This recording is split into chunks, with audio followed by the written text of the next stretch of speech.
No se crean las empresas para ganar dinero. No conozco ninguna empresa que con pérdidas se pueda mantener en el tiempo. No es verdad que produce mucha decepción cuando los equipos están trabajando durante mucho tiempo y los ves trabajar ideando productos y salen al mercado y no triunfan. A mí me produce un poco preocupación, empatizas con ellos, han dejado todo el esfuerzo y al final la cosa no sale, ¿no? Era el verano del 2015, aproximadamente.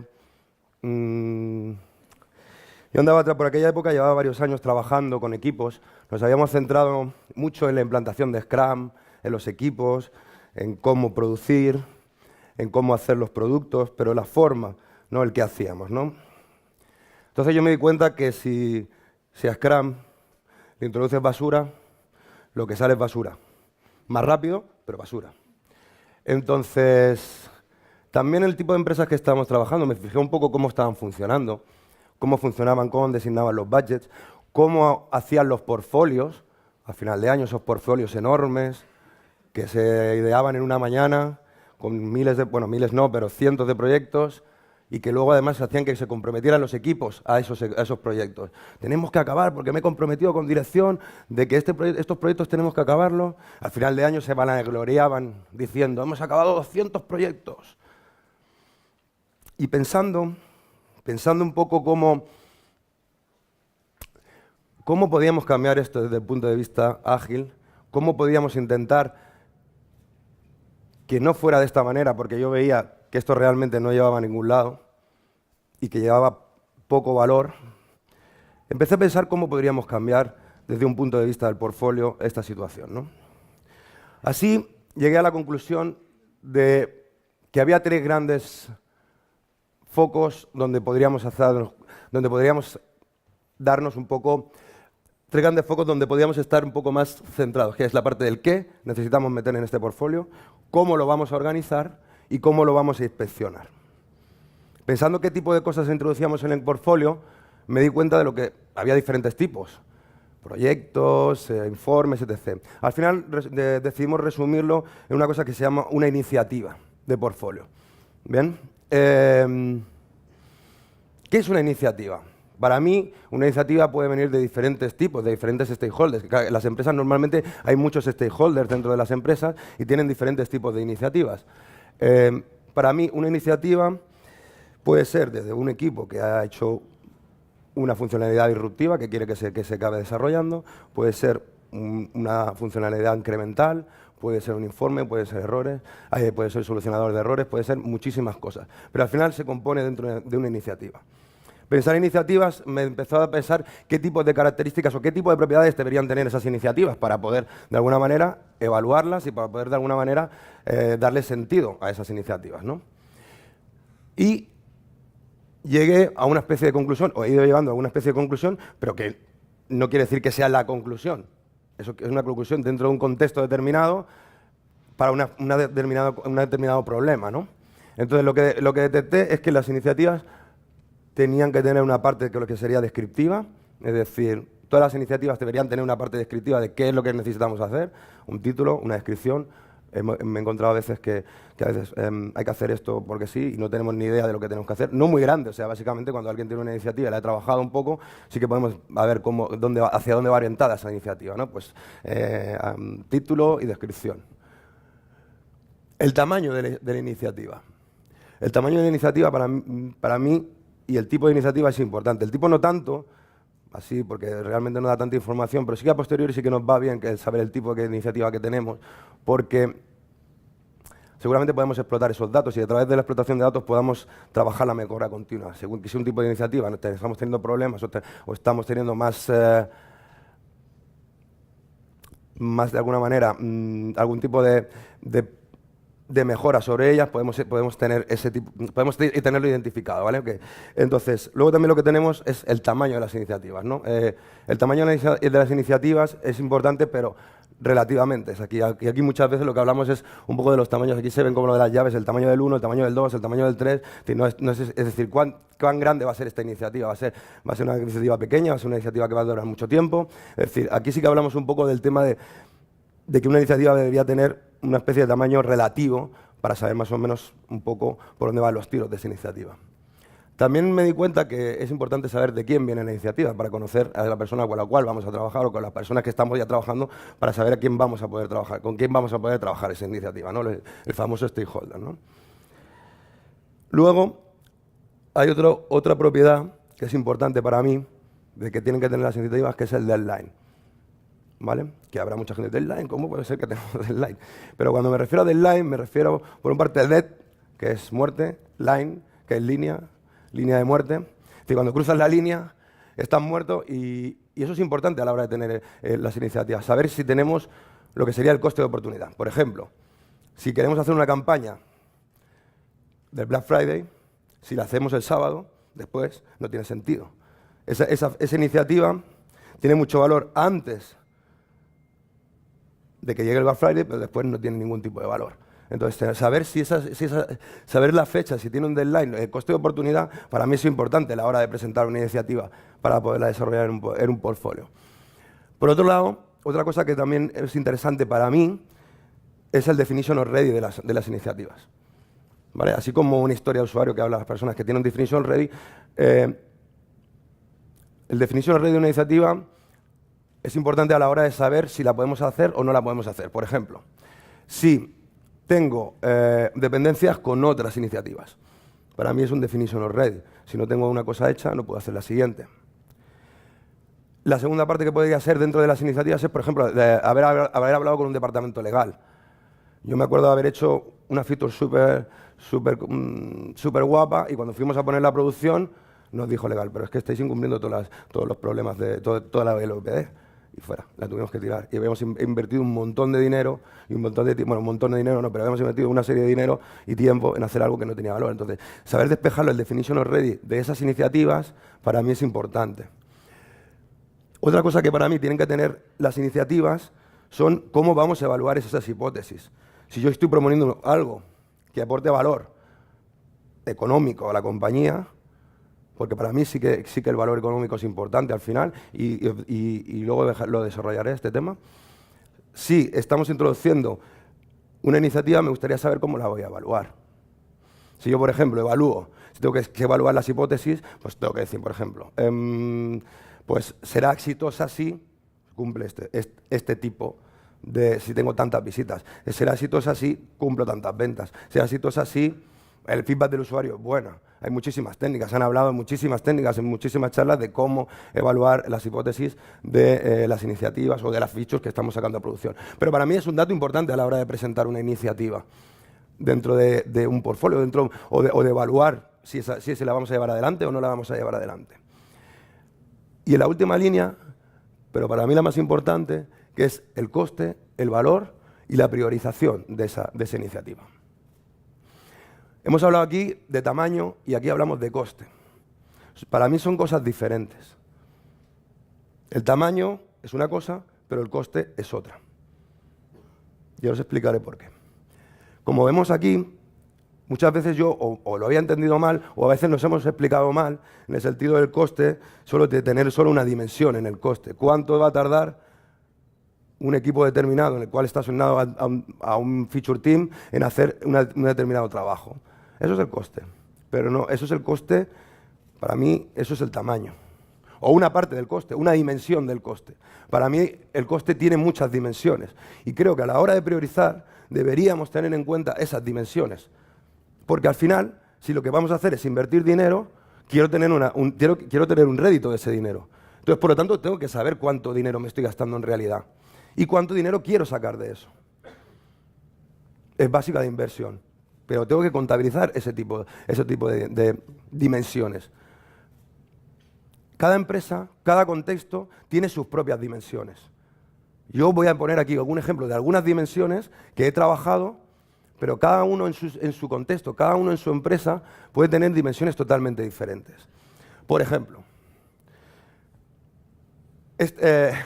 la dimensión del tiempo y con respecto al equipo. El alcance. Si yo tengo un equipo de 5 personas y va a tener 2 meses de trabajo, eso tiene un coste, ¿no? ¿Cuánto me cuesta el equipo? ¿Cuánto tiempo voy a tardar? ¿No? Es una primera dimensión, la dimensión más básica. ¿Qué más dimensiones podemos evaluar? Las dimensiones de hardware y las dimensiones de software. ¿Cuánto coste de licenciamiento voy a pagar? ¿Cuánto hardware me va a costar? ¿Por qué? Porque yo me he pasado casos de hacer programas con la beta, no evaluando cuánto es el coste de licencia, y cuando tú quieres... Eso pasa mucho con Google Maps, por ejemplo. Google Maps es carísimo. Los que hayan trabajado con Google Maps saben que es carísimo Google Maps. ¿Vale? Y tú te puedes hacer el trabajo con la API de Google Maps, todo funciona, pero cuando tienes que pagar el licenciamiento de Google Maps, dices, ostras, no me sale a cuenta este proyecto o esta iniciativa. Entonces es importante que antes de empezar una iniciativa tengamos evaluaciones de ese tipo. O si yo tengo que subir a Azure, ¿cuánto me van a costar los servidores en Azure? ¿Cuánto me van a costar la escalación de esos servidores? Yo no digo que hay que hacer exhaustivo, pero sí que tenemos que hacer un trabajo previo mínimo para saber por dónde van a ir los tiros. Igual que tú tampoco vas a evaluar concretamente cuál es el tamaño completo de cuánto es esta iniciativa, pero sí que tendrías que tener una oscilación de por dónde van a ir los tiros. Hay que hacer lo que sería un business case antes de entrar, un pequeño business case de cuánto vamos a trabajar esa iniciativa. Otro factor que deberíamos tener es la venta. ¿Cuánto marketing le vamos a meter a esa iniciativa? ¿Cuántas horas de marketing le vamos a meter? Si vamos a publicitarla, la vamos a meter en AdWords, la vamos a hacer no sé qué. Eso para mí es coste económico de cuánto me va a costar esa iniciativa. Entonces tengo que evaluar a la hora de invertir. O en mi opinión, si queremos ser exhaustivos. Es decir, y yo luego explicaré cómo cerrar esto. Es decir, no hace falta ser exhaustivo. Muchas veces tú puedes tener un entorno de confianza donde puedes invertir sin necesidad de justificar tanto la inversión, porque hay una confianza con el equipo.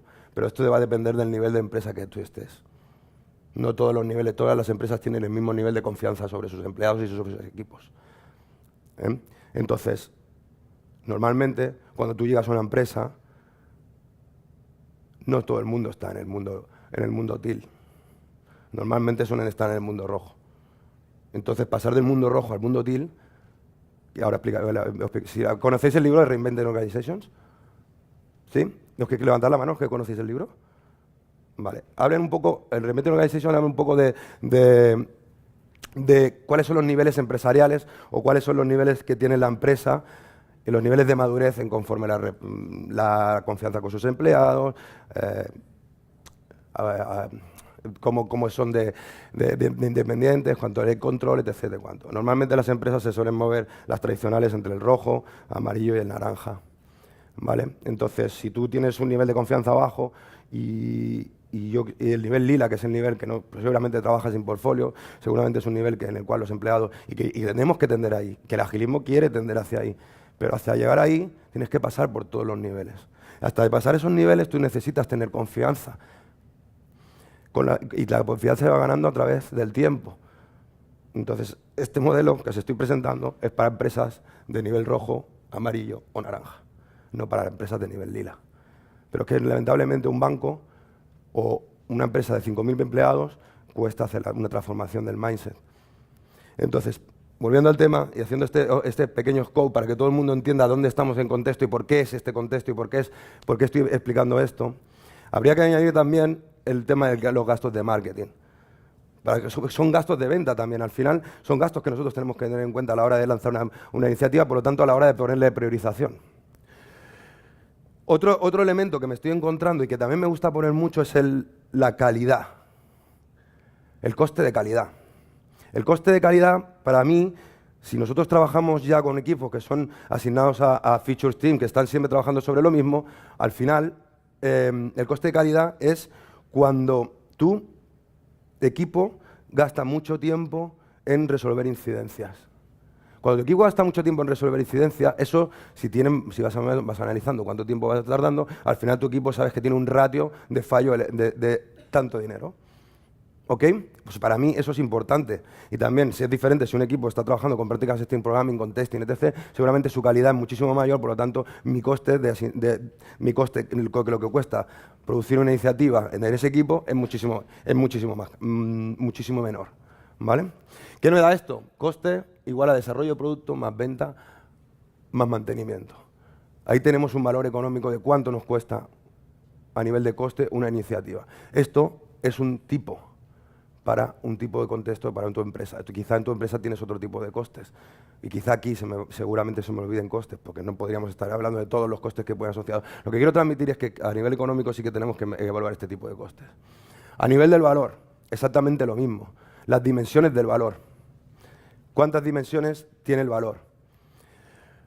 Para mí, una es el beneficio. Cada iniciativa puede tener una parte de beneficio. Es decir, yo puedo sacar una iniciativa que creo que me va a hacer aumentar las ventas tanto.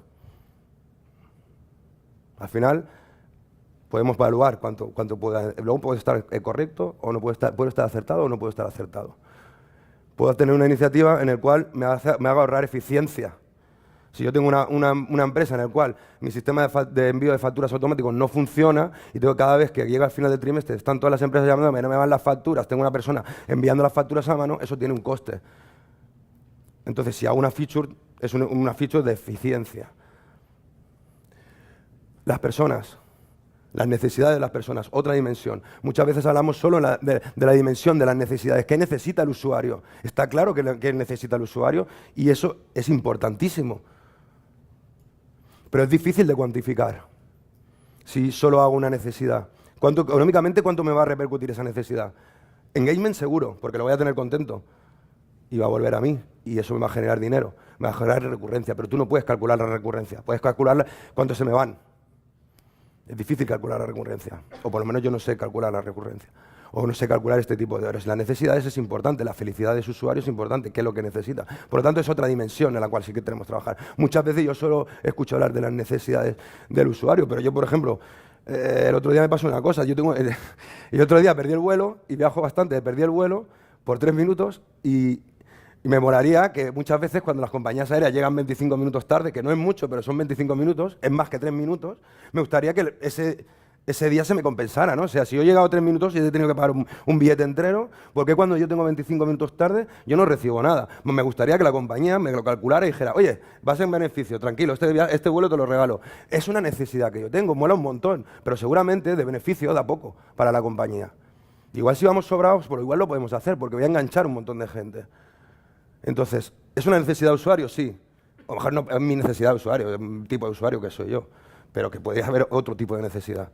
Pero al final, no quiere decir que solo sea eso beneficioso para la empresa. Dependiendo del estado de la salud económica de una empresa, podemos apostar más por un lado, podemos apostar más por otro. ¿Qué otro tipo de dimensiones he encontrado dentro de las empresas? Por ejemplo, he encontrado la dimensión de la felicidad del stakeholder.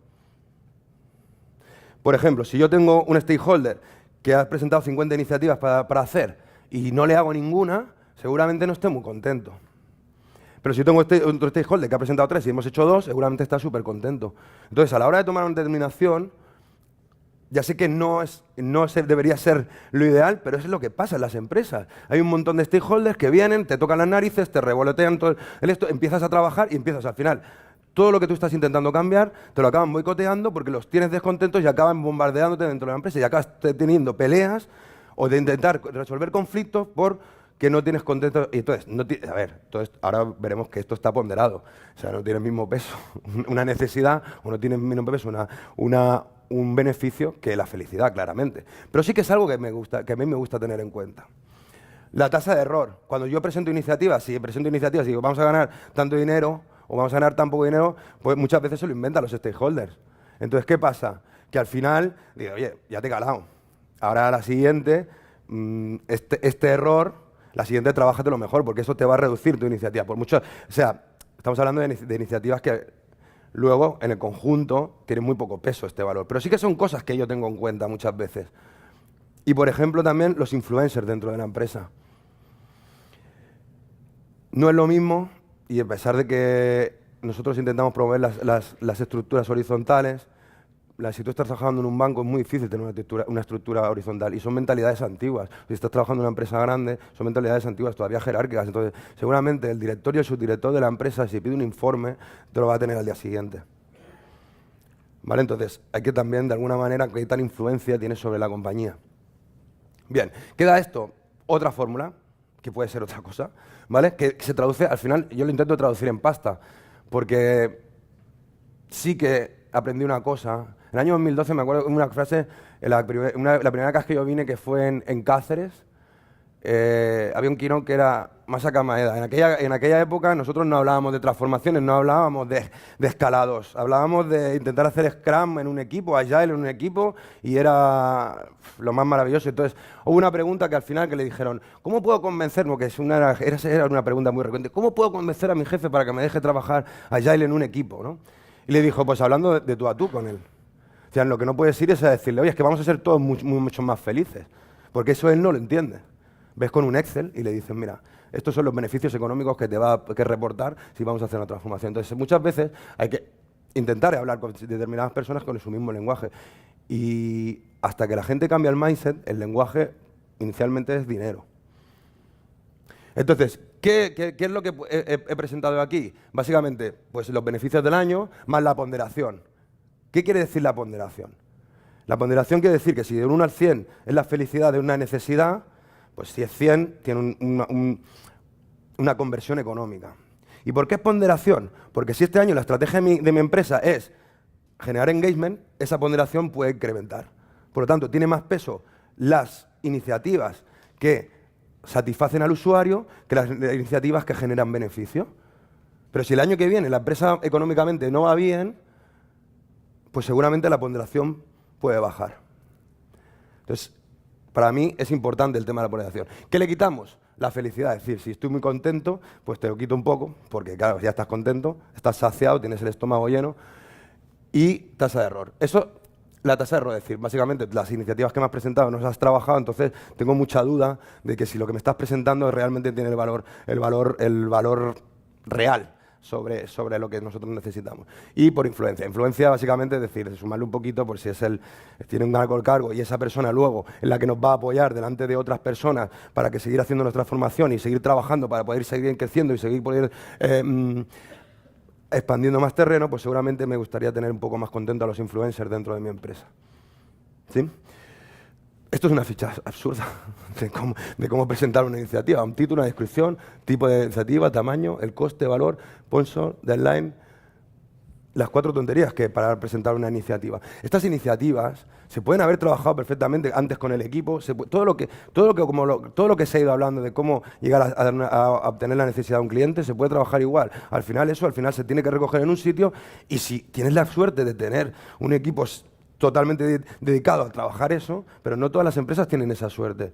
Normalmente muchos equipos dan servicio a muchos stakeholders y al final llegará un momento que esas iniciativas que tengas se van a acumular y habrá que priorizarlas de alguna manera. Bien, entonces, ¿cuándo recogemos estas iniciativas? Esto se puede ir recogiendo. Yo me encuentro muchas veces las gestiones de estos portfolios.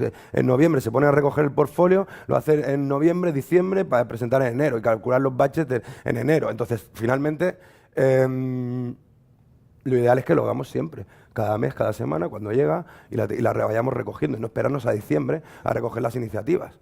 Porque esas iniciativas que van generando durante cada mes se pueden ir repriorizando y se pueden ir priorizando sobre las que ya tenemos, porque hay muchas cosas que van a ir surgiendo, muchas necesidades que van a ir surgiendo. Entonces, ahí sí, priorización es igual a valor dividido entre coste. Si me es difícil dar un número de priorización económica si divido 3 kilos de felicidad entre 50 puntos de historia. Me es complicado sacar un valor.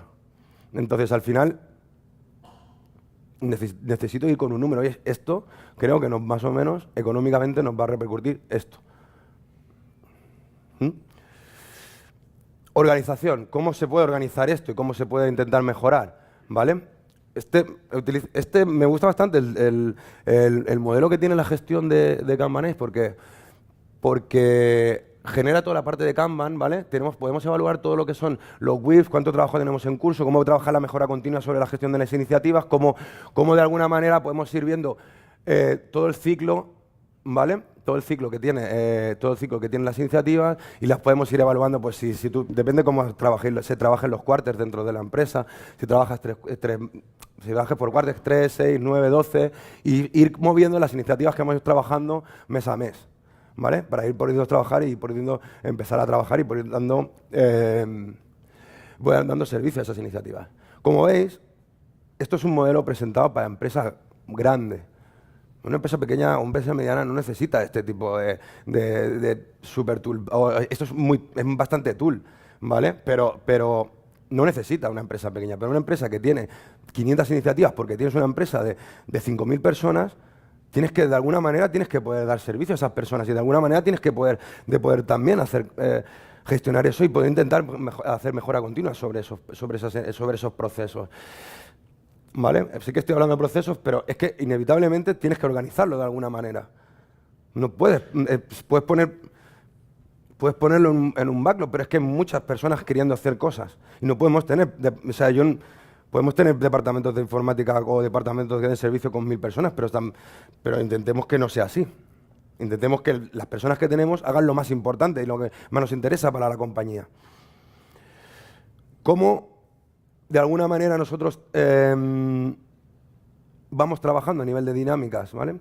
Sí, Vanessa Tejada lo explicó en el 2015, creo que, y lo hacían súper bien todo el tema de las dinámicas, lo explica muchísimo más en detalle, pero por ejemplo, el tema de planificar, ¿cómo se planifica? Muchas personas pueden planificar el tiempo que quieras, pero a mí lo ideal es hacerlo mínimo una vez cada 3 meses. Esas iniciativas que tenemos, por lo menos ir planificando para saber más o menos rápidamente cuánto nos van a costar, etc. Es un trabajo que no se hace en una sola sesión, se hacen en muchas sesiones, en el cual se reúnen todas las personas implicadas, se explican las iniciativas, luego se trabajan, se llevan un poco para hacer los spikes de, hostia, esto tiene coste de licencia, el equipo mira, hostia, esto tiene coste de licencia, no tiene coste de licencia, para ir rellenando todos los campos. Y me es difícil, o sea, puedes hacer una para todo el año, pero luego lo que vas haciendo es trimestre a trimestre, las vas recalculando. La sincronización de los product owners, yo esto lo recomiendo hacer cada semana. Cada semana tú evalúas cómo van las iniciativas en curso, das información al resto de product owners, puedes actualizar los datos de otras iniciativas que ya están en curso, si están funcionando, si no están funcionando los datos de esas iniciativas. Puedes incluir nuevas iniciativas que hayas visto muy importantes y que las puedas incluir. Es decir, necesitamos tener una sincronización con una reunión semanal de 1 o 2 horas, 1 hora, dependiendo del tamaño, es suficiente. Y luego retrospectiva, trabajar la retrospectiva sobre qué estamos haciendo bien, qué no estamos haciendo mal y hasta dónde podemos llegar y qué medidas podemos hacer. Siempre dentro del mundo del Product Owner. ¿Vale? Conjuntamente con Scrum Master, equipo, porque se va a necesitar equipo y se va a necesitar Scrum Master porque hay mucha información y hay mucha información que trabajar. ¿Hay que trabajar lo exhaustivo? No, pero hay que trabajar un poco, sí. El budget. ¿Cómo calculamos el budget? Para pedir el budget a las empresas funcionan con budget. Ya sé que volvemos a lo de antes. Lo ideal sería no tener budget y poder trabajar con budget ilimitado, etc. Pero no todo el mundo puede trabajar así. Pues si recogemos todos los costes que hemos ido viendo en las iniciativas, podemos calcular una estimación de cuánto más o menos necesito de presupuesto para este año. Luego ahí le puedes añadir formación, le puedes añadir otra serie de cosas y otra serie, ahí podríamos hablar de otra serie también de dimensiones a través del budget, pero ya te va ayudando un poco más de lo gordo cuando quieres invertir, sobre todo a la hora de crear productos. Luego, lo que sería la parte de inspección y actuación. O sea, básicamente, una vez que hemos lanzado esas iniciativas, tenemos que tener todo el tema de métricas, tenemos que tener todo, cómo nosotros vamos a evaluar que esa iniciativa que hemos presentado está funcionando o no está funcionando. Y eso hay que incluirlo a la hora de desarrollar la iniciativa. Eso tendríamos que incluirlo porque si no lo incluimos no podemos medirlo. Y si no podemos medirlo no podemos saber, o es muy difícil saber si lo que estamos haciendo tiene o no valor. Vale, hablábamos antes del tema de Reinventing Organizations y un poco esto es lo que os comentaba antes, ¿no? O sea, normalmente cuando tú entras o cuando empiezas a trabajar en una empresa, dependiendo de la capacidad o la estructura que lleve el tiempo que lleve trabajando, pues es muchísimo más sencillo si es una empresa más startup, donde tienes muchas más posibilidades de cambiar las cosas, de irte aquí, pasar aquí más fácilmente. Pero si tú tienes una empresa de años, donde normalmente te suelen mover en esta, no en esta, pero te puedes mover en la amarilla, ¿vale? O entre aquí, amarilla y naranja, subirles lo que dice el libro es que para llegar a la TIL, que es la de arriba del todo, tienes que haber pasado por todos los niveles. Entonces, es muchísimo más fácil si nosotros podemos justificar lo que estamos haciendo a través de la parte económica, que es donde vamos a decir, oye, es que lo que estamos haciendo y la forma que estamos trabajando y la forma que proponemos de trabajar nos está produciendo beneficios económicos. Y nos está produciendo beneficios económicos de esta forma. Al final, yo sé que es un tema complicado porque va en contra un poco de lo que son los principios y valores ágiles de trabajar todos de forma multidisciplinar, de trabajar todos con una mentalidad muchísimo más horizontal, pero sí que es verdad que a mí lo que me ha pasado es que haber yendo a estructuras que son más rígidas, intentar ir con ese mensaje no me ha funcionado, porque lo que he recibido ha sido una patada, lo que he recibido ha sido un rechazo. Y sí que me ha funcionado ir un poquito a poquito, ir convenciéndolos a poquito y ganarme la confianza poquito a poquito. Porque el tema de las transformaciones, cuando tú vienes y lo escuchas y lo ves y suena súper bien y es genial, y yo estoy 100% con eso. Pero hasta llegar ahí necesitas ir ganando muy pequeñas batallas. Y esas pequeñas batallas muchas veces se ganan con los mismos lenguajes. Y cuando lo tienes convencido seguramente es mucho más fácil entrarle por otro lado. Las transformaciones no duran una semana, ni un mes, duran años y años y años, porque siempre estás transformándote. Entonces, yo lo que pretendo aquí es intentar daros alguna ayuda para intentar convencer y mientras estamos transformando, tener alguna herramienta un poquito más sólida, que no solo dedicarnos y no solo hablar de un poco de estar en el máximo nivel de agilismo, porque a veces seguramente podemos tener el efecto contrario. Muchas gracias.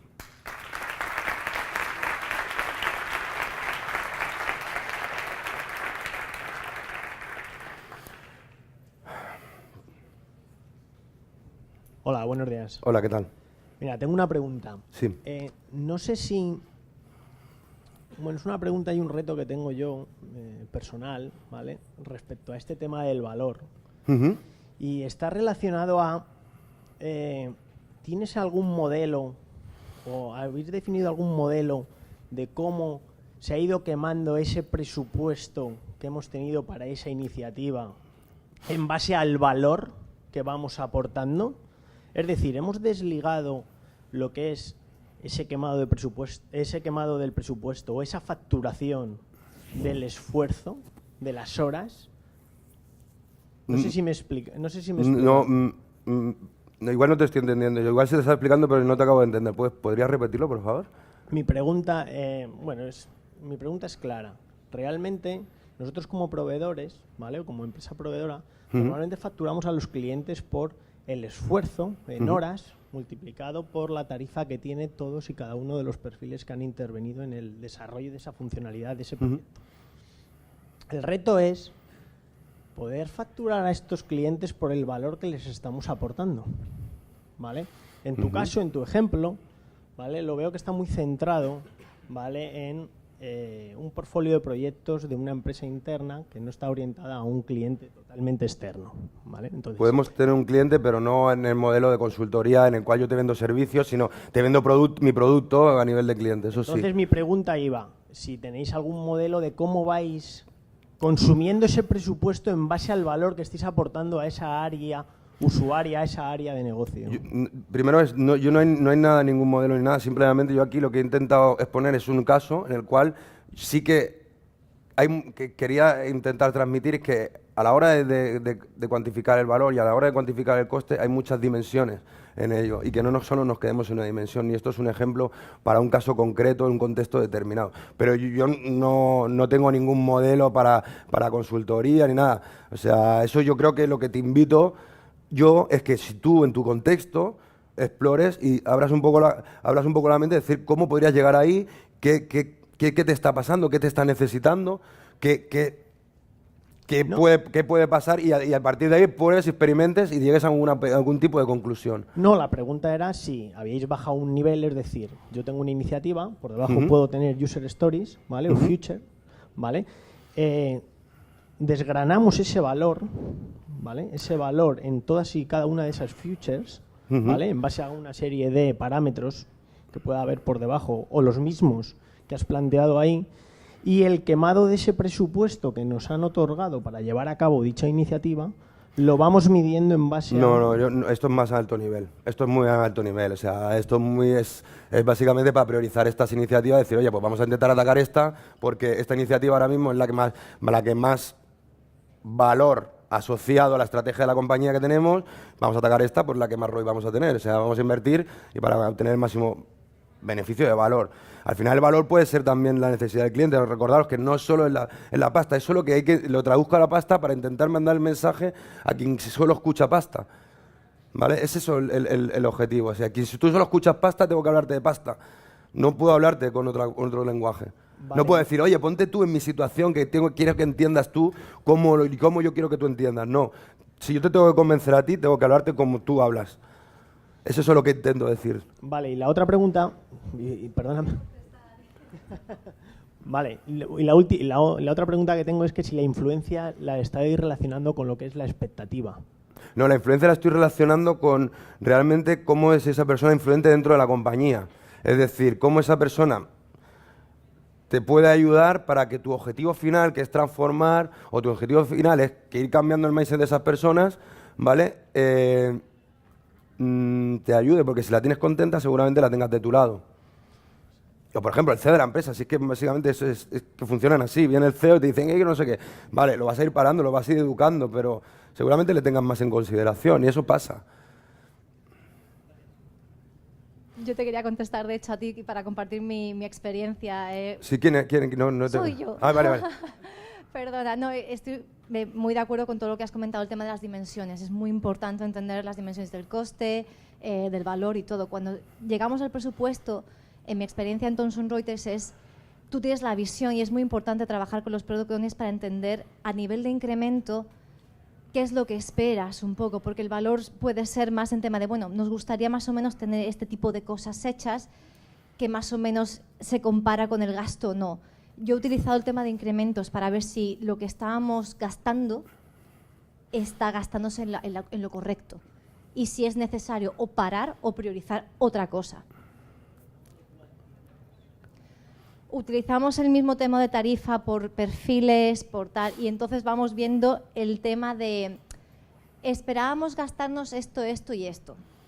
¿Cómo vamos?